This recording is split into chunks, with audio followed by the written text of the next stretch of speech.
Bulletin की शुरुआत एक बड़ी खबर के साथ करेंगे। टी20 वर्ल्ड कप को लेकर एक बड़ी खबर आ रही है। बांग्लादेश टी20 वर्ल्ड कप से बाहर हो गया है। बांग्लादेश सरकार ने फैसला किया है कि उनकी टीम भारत में टी20 वर्ल्ड कप नहीं खेलेगी। तो इस वक्त की बड़ी खबर आपको बता रहे हैं और डिटेल्स अब जान लेते हैं। मेरे सहयोगी विपिन भट्ट हमारे साथ लाइव जुड़ गए हैं। तो विपिन जी, अब ये साफ हो गया है कि टी20 वर्ल्ड कप में बांग्लादेश की टीम भारत नहीं आ रही है।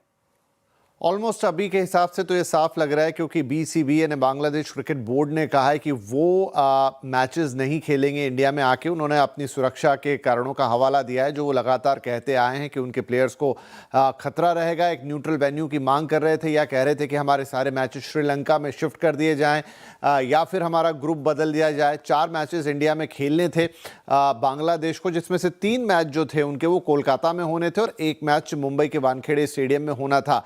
और ये पूरा मामला, जैसा कि ज़्यादातर लोग जानते हैं कि मुस्तफिजुर रहमान को आईपीएल के ऑक्शन में केकेआर ने खरीदा, लेकिन बाद में चूंकि इस वक्त बांग्लादेश के जो हालात है और वहाँ पर हिंदुओं की जिस तरह से हत्या हो रही है, उन सब के बारे में ध्यान रखते हुए विरोध आने के बाद बीसीसीआई ने फैसला लिया कि बांग्लादेश के खिलाड़ी आईपीएल नहीं खेलेंगे। उसके बाद ये खबर भी हमने सुनी कि बांग्लादेश ने अपने आईपीएल के प्रसारण पर ही बैन लगा दिया। केकेआर ने भी मुस्तफिजुर को रिलीज कर दिया और ये सारी बातें बढ़ते बढ़ते इस वर्ल्ड कप तक आ गई, जहां पर बांग्लादेश ने कहा कि वो भारत में सुरक्षा कारणों से नहीं खेलेगी। लेकिन आईसीसी लगातार ये कहता रहा कि उनके खिलाड़ियों को भारत में सुरक्षा के लिहाज से कोई खतरा नहीं है और वो पूरी जिम्मेदारी बीसीसीआई और आईसीसी की होगी कि खिलाड़ियों की सुरक्षा का ध्यान रखा जाए। लेकिन ये बात रोज टू एंड फ्रो होती रही एंड फाइनली आखिरी एक अल्टीमेटम दिया गया था बांग्लादेश क्रिकेट बोर्ड को कि आप अपना फैसला सुनाइए। और फिलहाल वो कह रहे हैं कि नहीं, वो इंडिया आके नहीं खेलेंगे। हालांकि साथ में ये भी कह रहे हैं कि एक बार फिर से वो आईसीसी से गुहार लगाएंगे कि उनके मैचेस या तो शिफ्ट कर दिए जाएं या फिर उनका ग्रुप ही बदल दिया जाए। लेकिन अब ये काफ़ी अनलाइकली लग रहा है। अब क्या होगा? तो बांग्लादेश अगर हटता है तो फिर अब स्कॉटलैंड को मौका मिलेगा इस वर्ल्ड कप में खेलने के लिए, क्योंकि उनकी रैंकिंग के हिसाब से अब अगर कोई टीम यहां से बाहर हुई तो उनका जो नंबर था वो लग जाने वाला है। तो हम हो सकता है कि स्कॉटलैंड को खेलते हुए देखें। एक बड़ा ट्विस्ट ये भी आ सकता है, कुछ इस तरह की भी खबरें को सुनने को मिली थी कि पाकिस्तान ने इस तरह की बात कही थी, पाकिस्तान क्रिकेट बोर्ड ने, कि अगर बांग्लादेश हटता है तो वो भी हट सकते हैं। या पुष्ट सी खबरें थी, कोई आधिकारिक रूप से नहीं आई थी, लेकिन इस तरह की खबरें आई थी। क्या ऐसा कुछ होता हुआ देखेंगे? होगा तो एक बहुत बड़ा ट्विस्ट होगा। लेकिन फिलहाल के लिए बांग्लादेश क्रिकेट बोर्ड ने कहा है कि हम इंडिया आके नहीं खेलेंगे। हालांकि कह रहे हैं एक बार आईसीसी से फिर गुहार लगाएंगे, लेकिन आईसीसी का स्टैंड क्लियर है। ऐसे में लगता है कि अब बांग्लादेश की टीम इस वर्ल्ड कप से बाहर होगी और उसकी जगह स्कॉटलैंड खेलेगी। जी, बहुत बहुत शुक्रिया विपिन जी इस पूरी जानकारी के लिए।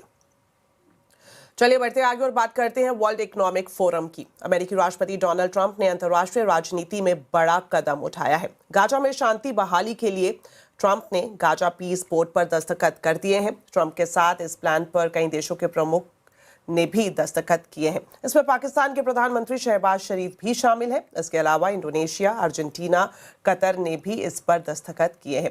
कल 8 प्रमुख मुस्लिम देश इसमें शामिल हुए थे। जिन देशों ने इस पीस बोर्ड में शामिल होने का फैसला किया, उन देशों की तारीफ भी ट्रंप ने जमकर की। ट्रंप ने यह भी कहा कि सीज फायर की शर्तों के हिसाब से हमास को हथियार डालने होंगे।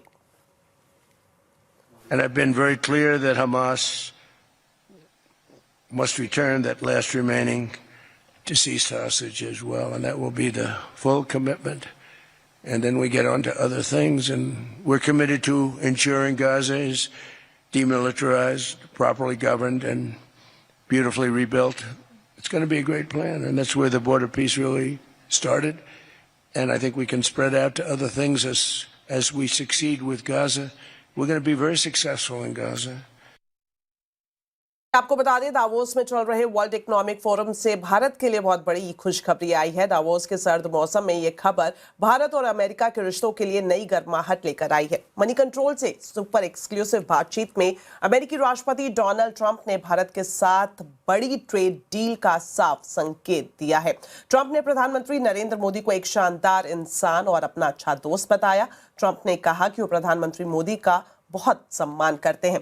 ट्रंप के मुताबिक भारत और अमेरिका के बीच बहुत जल्द एक अच्छी ट्रेड डील होगी। Can you give us an update on the India-US trade deal? First of all, I have great respect for your Prime Minister. He's a fantastic man and friend of mine. Fantastic. We're going to have a good deal.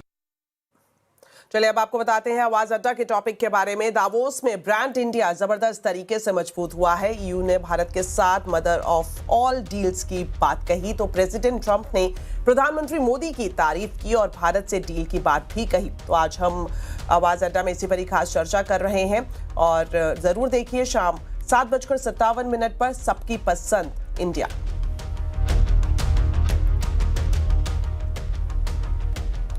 अब बात share बाजार की। Greenland पर Trump के रुख में नरमी और भारत के साथ अच्छी ट्रेड डील की खबर से बाजार का मूड भी फ्रेश हो गया। सेंसेक्स निफ्टी बढ़त के साथ बंद हुए। Mid cap small cap shares में अच्छी खरीदारी देखने को मिली। बाजार का पूरा अपडेट आप बता रही हैं कंचन नौटियाल। तो हफ्ते का चौथा कारोबारी दिन अगर हम ग्लोबल क्यूज की बात करें तो पॉजिटिव साइड में देखने को मिले थे, जिसके बाद बाजार में आज हमें एक रिकवरी भी आती हुई दिखाई दी है। निफ्टी, बैंक निफ्टी, वहीं अगर बात करी जाए मिड कैप और स्मॉल कैप की तो यहाँ पे अच्छी खासी जो खरीदारी है हमें थ्रू आउट द डे जो है वो देखने को मिली है। निफ्टी तो इनफैक्ट 25,290 के आसपास आके हमें स्टेबल होता हुआ दिखाई दिया है। यही नहीं बल्कि डिफरेंट शेयर्स की बात करी जाए, पीएसयू बैंक्स और बात करी जाए फार्मास्यूटिकल सेक्टर की, तो यहाँ पे भी अच्छा खासा खरीदारी का जो मोमेंटम है आज के सत्र में दिखाई दिया है। आइए बात करते हैं stock specific. Doctor Reddy's numbers आए थे, नंबर्स के बाद अच्छा खासा मार्केट ने इसको रिस्पांस दिया है। नंबर्स भी हमें मिक्स बैग जो है देखने को मिले, तो जो एस्टिमेट लगाया गया था मार्केट में उससे इनफैक्ट नंबर्स जो है वो पॉजिटिव साइड में रहे थे। बीईएल ब्रोकरेज यहाँ पे काफी ज्यादा बुलिश नजर आ रहे हैं। अडानी एंटरप्राइज और अडानी पोर्ट्स, इनफैक्ट जो अडानी ग्रुप है यही आज एक बढ़त के साथ बंद होता हुआ दिखाई पड़ा है। लूजिंग पॉकेट की बात कर ली जाए, इटर्नल के नंबर आए थे और नंबर्स के बाद ये गिरावट देखने को मिली। इनफैक्ट जो मैनेजमेंट है वहां पे भी काफी बड़े बदलाव है। दीपेंद्र गोयल ने इस्तीफा दे दिया है सीईओ के पद से, जिसके बाद थोड़ा सा जो सेंटीमेंट है वो बिगड़ता हुआ नजर आया है। एसबीआई लाइफ, टाइटन और आयशर मोटर्स ये थोड़े से प्रेशर के साथ जाके आज के सत्र में बंद हुए हैं। बात करी जाए मिड कैप की तो बैंक ऑफ इंडिया नंबर्स आए, नंबर्स के बाद ये रिफ्लेक्शन आया है। सोना बीएलडब्ल्यू नंबर्स आने वाले हैं, उससे पहले ये रिफ्लेक्शन इंडियन बैंक और एपीएल अपोलो ट्यूब्स में अच्छा खासा इजाफा आज के सत्र में देखा गया है। लूजिंग पॉकेट की बात करी जाए तो Kalyan jewellers, Tata communication, Hindustan zinc, AB fashion and retail में आज थोड़ा सा प्रेशर जो है वो देखने को मिला है। इनफैक्ट जितनी भी ज्वेलरी स्टॉक्स है वहां पे भी ग्लोबल क्यूज के चलते एक प्रेशर जो है वो बाउंड अप होता हुआ नजर आया, लेकिन हम देख रहे थे कि लगातार एक जो गिरावट है वो आज थोड़ी बहुत थमती हुई नजर आई है। शेयर बाजार में एमटीएफ यानी मार्जिन ट्रेडिंग फैसिलिटी को लेकर सवाल उठ रहे हैं। जेरोदा के फाउंडर नितिन कामत के मुताबिक एमटीएफ के चलते मार्केट में स्ट्रक्चरल रिस्क बढ़ सकता है। क्या है पूरी खबर, बता रहे हैं आशीष चतुर्वेदी। दरअसल अगर आप देखें तो जितने भी ब्रोकर्स हैं सब एक प्रोडक्ट के ऊपर काफ़ी ज़्यादा बुलिश हैं, वो है एमटीएफ। यहीं से ग्रोथ आ रही है। तो आप जितने भी ब्रोकर्स के विज्ञापन देखेंगे सब बता रहे हैं कि आप एमटीएफ की सुविधा लीजिए और आप कोलैटरल रखिए, पैसे लीजिए। अब कल दरअसल देखें तो कल मार्केट आज के दौरान ही शायद मार्केट की क्लोजिंग के समय जीरोदा के फाउंडर नितिन कामत की तरफ से एक्स पर एक बहुत इंटरेस्टिंग पोस्ट देखने को मिला, जहां पर इन्होंने इसके खतरे को बताया कि ये मार्केट के लिए कैसे एक बड़ा खतरा साबित हो सकता है।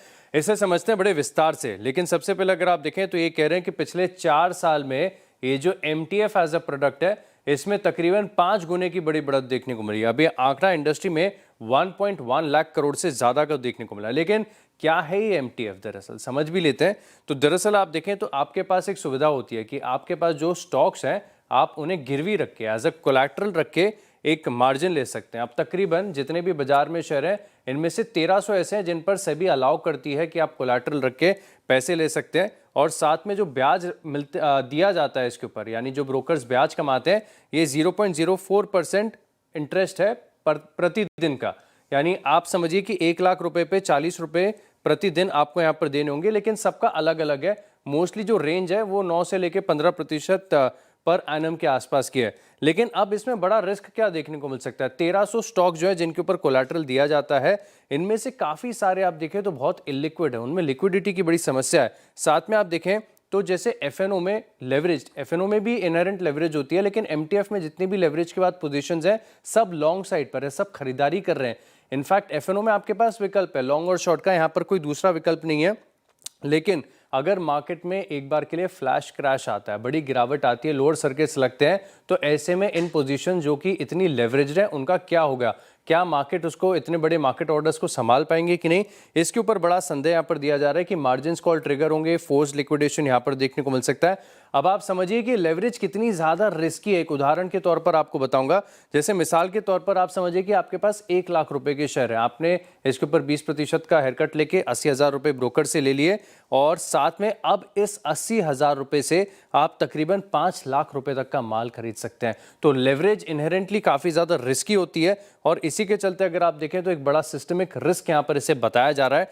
अब दरअसल ग्रोथ तो यहाँ पर लगातार है ही है, पिछले हफ्ते के मुकाबले भी देखें तो इंडस्ट्री की जो बुक है इसमें 1600 करोड़ के आसपास का इजाफा देखने को मिला है। और अभी हमने सिल्वर ETF के देखे कि कैसे यहाँ पर भी पोजीशंस बनी हुई है, लेकिन कुछ और टॉप स्टॉक्स भी हैं, जैसे मिसाल के तौर पर HAL है, जियो फाइनेंस, ITC, रिलायंस है और सिल्वर 20 जो कि सबसे ज़्यादा ट्रेडेड है।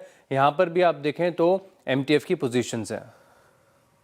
चलिए बढ़ते हैं आगे और एक इम्पॉर्टेंट खबर आपको बता दें, खासतौर पर अगर आप ड्राइविंग करते हैं तो ये खबर जानना आपके लिए बेहद ज़रूरी है। नए मोटर व्हीकल एक्ट में ट्रैफिक नियम सख्त कर दिए गए हैं। अब अगर साल में एक बार आपने 5 बार ट्रैफिक नियम तोड़ा तो आपका ड्राइविंग लाइसेंस रद्द भी किया जा सकता है। इस नए नियम पर पूरी जानकारी अब बता रहे हैं रोहन सिंह।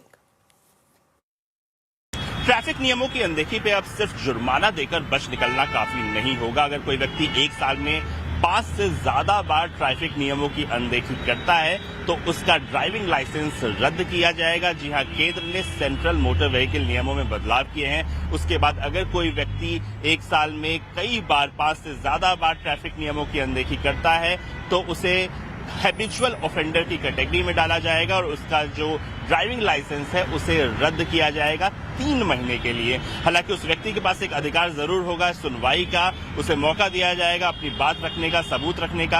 अगर उसने ट्रैफिक वायलेशन नहीं किया है, इसका सबूत वो दे सकता है, तो ये कैंसिलेशन वापस भी होगा, अन्यथा ये जो कैंसिलेशन है वो जारी रहेगा। हालांकि इसमें एक राहत जरूर है कि ये जो नियम है ये उसी साल के लिए लागू होगा, यानी कि अगले साल में जो रिकॉर्ड है वो पूरी तरह से रीसेट हो जाएगा। अगले साल में जो ऑफेंसेस है वो नए तरीके से, नए सिरे से फिर कैलकुलेट किए जाएंगे। एक और जो इसमें बदलाव किया गया है कि पहले जहां जो ड्राइविंग लाइसेंस का कैंसिलेशन था वो सीरियस ऑफेंसेस पे ही होता था, लेकिन अब सामान्य ऑफेंसेस जैसे कि सीट बेल्ट ना लगाना या हेलमेट ना पहनना या रेड लाइट तोड़ना, ऐसे ऑफेंसेस पर भी जो ड्राइविंग लाइसेंस है वो कैंसिल हो सकता है। रोहन सिंह, दिल्ली। तो लाइसेंस रद्द करने के नियम पर आम लोगों का क्या कहना है, आइए आपको दिखाते हैं। अगर ऐसा है तो सही है, कोई बुरा नहीं है इसमें, क्योंकि अगर कोई भी रूल तोड़ रहा है तो मतलब गलती है। लेकिन डिपेंड करता है, अगर मान लीजिए यहाँ से जा रहे हैं, ये छोटे रूल के लिए तो नहीं होना चाहिए, लेकिन कोई अगर रेड लाइट जंप कर रहा है तब तो ठीक है। तो ये तो ठीक है, इसमें तो कोई गलत नहीं है, फॉलो करना चाहिए सबको, फॉलो करना चाहिए। मैं पॉजिटिव अप्रोच है, ये बहुत अच्छी बात है। 5 वायलेशन वाकई में आपको लॉ अबाइडिंग सिटीजन नहीं हो, इसका मतलब आपको तो ऑब्वियसली वैसे ही इतने सारे एक्सीडेंट्स हो रहे हैं, तो बिल्कुल सही है, ये डिसीजन सही है। कोई कभी गलती से टूट जाता है, कभी कभी पता नहीं रहता, आदमी जल्दबाजी में जा रहा है, कैसे क्या होता है, तो उसके चक्कर में मिस्टेक हो जाता है, उसका चालान काट देना चाहिए। कैंसिल लाइसेंस रद्द होने से तो आदमी बेरोजगार हो जाएगा ना सर, क्योंकि अगर 5 बार वायलेशन करेंगे तो हमारा ट्रैफिक लाइसेंस ही रद्द हो जाएगा, फिर हमारा फायदा क्या, फिर तो हम गाड़ी चला ही नहीं पाएंगे अपने जीवन में। तो ये तो चेंज करना चाहिए, मैं इससे सपोर्ट में नहीं हुआ थी। वास्तव में रद्द कर देना चाहिए लोगों का, जो इस तरह की जो वायलेशन करते हैं वो बार बार करते हैं, तो उनको एक ये डिटरेंट के रूप में काम करेगा। 26 जनवरी को गणतंत्र दिवस के मद्देनजर सुरक्षा एजेंसियों की चिंता एक बार फिर बढ़ गई है। खुफिया एजेंसियों ने एक अलर्ट जारी किया है जिसमें आशंका जताई गई है कि बांग्लादेश से कुछ हार्डकोर आतंकी भारत में घुसपैठ की फिराक में है और उनका निशाना राजधानी दिल्ली हो सकती है। देखिए रिपोर्ट।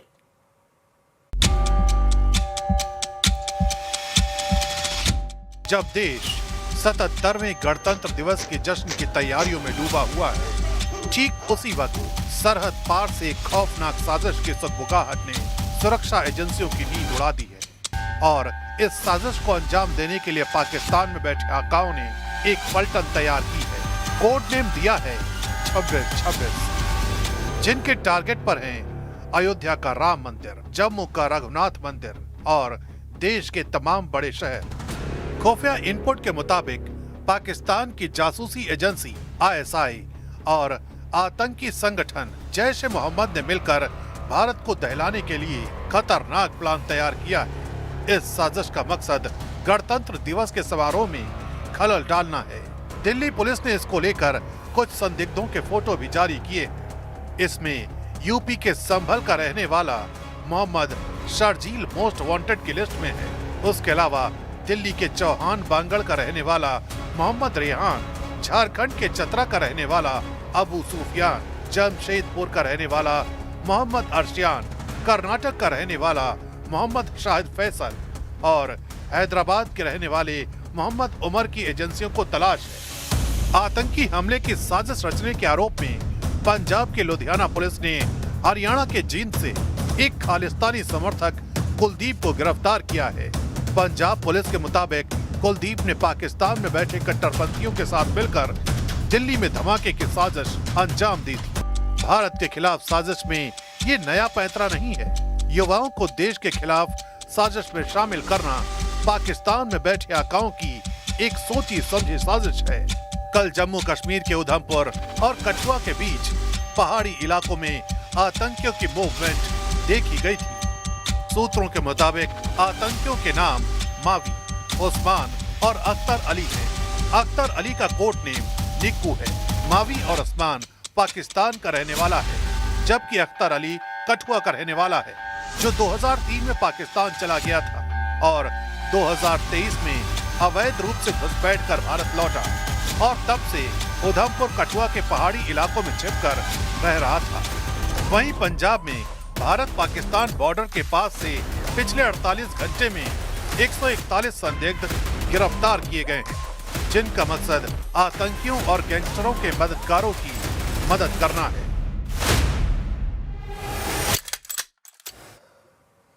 तो राजधानी दिल्ली में गणतंत्र दिवस के मौके पर चप्पे चप्पे पर कड़ी नजर रखी जा रही है। गणतंत्र दिवस परेड को लेकर दिल्ली पुलिस हर संदिग्ध पर पैनी नजर बनाए हुए है और इस बार निगरानी में दिल्ली पुलिस की मदद कर रहा है आर्टिफिशियल इंटेलिजेंस से लैस स्मार्ट चश्मा।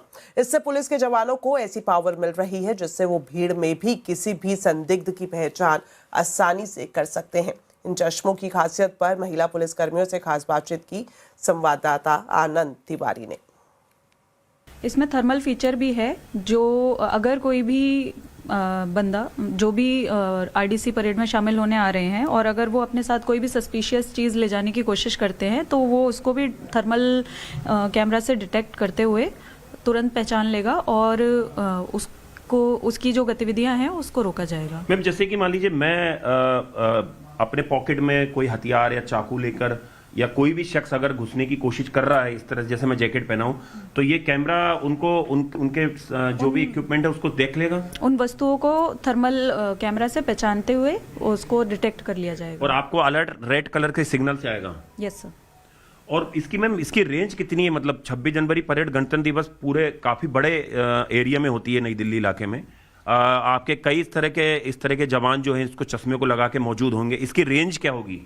इसकी रेंज सर 3 से 5 मीटर की है और मल्टीपल पुलिस पर्सनल्स इसको लगाकर एरिया में मौजूद रहेंगे। तो अपने अपना एरिया सबको बांटा गया है और वहाँ पे अगर कोई भी ऐसा पब्लिक पर्सन मिलता है जो पाया जाता है जिसका क्रिमिनल रिकॉर्ड है या फिर सस्पिशियस एक्टिविटी दिखती है तो उसको तुरंत कार्रवाई की जाएगी। अब बात करते हैं बजट की। पिछले साल बजट में वित्त मंत्री निर्मला सीतारमण ने सैलरीड क्लास को नए टैक्स रिजीम के तहत बड़ी राहत दी थी, लेकिन इस बार टैक्स पेयर्स की वित्त मंत्री से बजट को लेकर क्या उम्मीदें हैं, आइए आपको दिखाते हैं।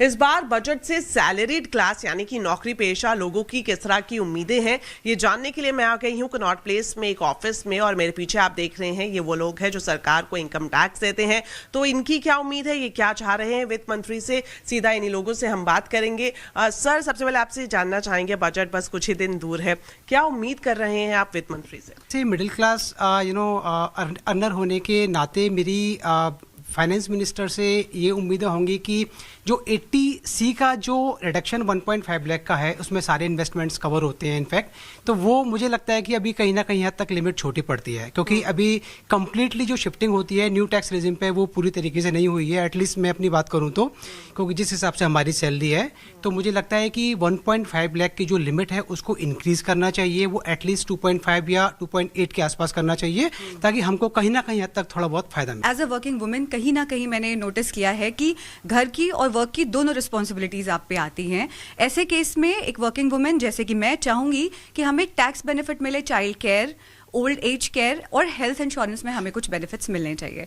और इसके साथ मुझे लगता है कि कहीं ना कहीं जब मैं अपना टैक्स फाइल करती हूँ तो हमारा ओल्ड टैक्स रिजीम और न्यू टैक्स रिजीम कहीं ना कहीं थोड़ा कम्बरसम है। मुझे लगता है इसे एक हो जाना चाहिए, ताकि एक आम जनता जब टैक्स फाइल करने जाए तो उनके लिए वो टैक्स फाइलिंग ईजी हो जाए। हमारा जो 80C का कैपिंग है वो 1.5 लाख है, वो काफ़ी टाइम से नहीं बढ़ा है। दूसरा जो हमारा सेक्शन 24B में 2 लाख की लोन की इंटरेस्ट की है वो भी नहीं बढ़ा है, वो भी बढ़ना चाहिए, क्योंकि जो होम लोन होता है वो सिर्फ 2 लाख का नहीं होता है ना, उससे ज़्यादा भी होता है।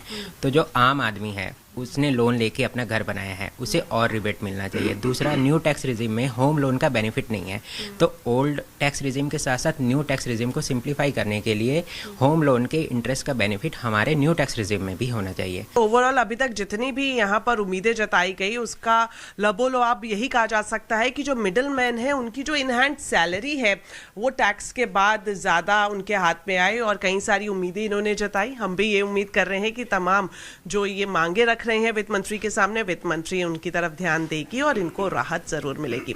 दीपाली नंदा, दिल्ली। तो बजट पर IIM अहमदाबाद के सीनियर स्टूडेंट्स ने भी अपनी राय रखी है। हमारे संवाददाता केतन जोशी ने अहमदाबाद के कैंपस में जाकर स्टूडेंट से खास बातचीत की, बजट विश जानने की कोशिश की। आइए वो भी दिखाते हैं। इस वक्त मैं IIM अहमदाबाद में मौजूद हूं और मेरे साथ भविष्य के CEOs है वो खड़े हैं। आइए उनसे जानते हैं कि उनकी इस बजट से क्या क्या उम्मीदें हैं, बताइए। गवर्नमेंट को इस बजट में ग्रोथ के साथ साथ फाइनेंशियल रिस्पॉन्सिबिलिटी पे भी फोकस करना चाहिए। गवर्नमेंट का टारगेट होना चाहिए fiscal deficit of around 4%, debt to GDP ratio of around 55% and strong nominal GDP growth rate. आप क्या कहेंगे? वुमेन लेबर फोर्स पार्टिसिपेशन जो है अभी 35% पे है, urban contribution is 25% and rural is 40%। ये वर्कफोर्स इंटीग्रेट होना चाहिए and gender gap should reduce. अगर आजकल का ग्लोबल ट्रेड एनवायरनमेंट देखेंगे तो टैरिफ्स और नॉन ट्रेड टैरिफ टैक्सेस बढ़ता जा रहा है। तो इस मुद्दे पे सिर्फ प्राइस के ऊपर कम्पीट करना डिसएडवांटेजेस हो जाता है। तो इसलिए बजट 2026 के माध्यम से गवर्नमेंट को R&D, क्वालिटी सर्टिफिकेशन और हाई एंड मैन्युफैक्चरिंग को सपोर्ट करना चाहिए। आप क्या कहेंगे? लॉन्ग टर्म कैपिटल गेन में अब रिलीफ मिल जाना चाहिए, स्पेशली इक्विटी और म्यूचुअल फंड इन्वेस्टर्स को। कितना? क्योंकि मेरे हिसाब से तो 0 ही हो जाना चाहिए, पर बेयर मिनिमम हो जाना चाहिए, क्योंकि एक रिटेल इन्वेस्टर को इनफ फायदा दिखना चाहिए अपने इन्वेस्टमेंट को लंबे समय तक होल्ड ऑन करने के लिए। कुछ और प्रतिक्रिया लेते हैं, हमारे साथ कुछ और स्टूडेंट्स हैं। आप क्या वित्त मंत्री से चाहेंगे? जी, मैं चाहूंगा कि ITR ऑटोमेशन हो जाए। ITR भरने में लोगों को काफी मुश्किलें होती है, प्रोसेस करने में भी टाइम लगता है। इससे ना कि लोगों का टाइम बचेगा बल्कि प्रोसेसिंग में भी टाइम बचेगा, जिससे सरकार का एडमिनिस्ट्रेशन कॉस्ट कम होगा। So I think ITR should be automated like foreign countries. Agriculture पे टैक्स लगाने का सोच सकते हैं। सो इन मोस्ट इंडस्ट्रीज अगर कोई छोटा बिजनेस है तो उसका एक कॉम्पिटिटिव एडवांटेज रहता है against the bigger businesses. But let's say एक फार्मर है जो 5 लाख कमा रहा है, जो 5 करोड़ कमा रहे हैं, उन दोनों पे सेम टैक्स लग रहा है, तो वहाँ पे टैक्स लगाने से एडवांटेज होगा एंड इससे कैश इनकम जो मिसयूज होती है एज एग्रीकल्चर इनकम वो भी कम होगा। आप क्या कहेंगे? मुझे लगता है कि ease of doing business India में ठीक करने का और उसको थोड़ा इजियर करने का बहुत जरूरत है, क्योंकि जब बिजनेसेस बढ़ेंगे तो लोगों को एम्प्लॉयमेंट मिलेगी और इससे से GDP की ग्रोथ होगी। तो MSME जो छोटे कंपनीज होते हैं उनके लिए कैपिटल अच्छे से देना, इन द सेंस की गारंटीज देना या जो भी और तरीके हैं जिनको इजी कैपिटल मिले ताकि वो इजीली ग्रो कर सके, और ऐसे और हेल्प करना बिजनेसेस और कॉर्पोरेट्स को ग्रो करने में जो भी कंप्लायंस के तरीके से हम कर सकें। आप क्या कहेंगे?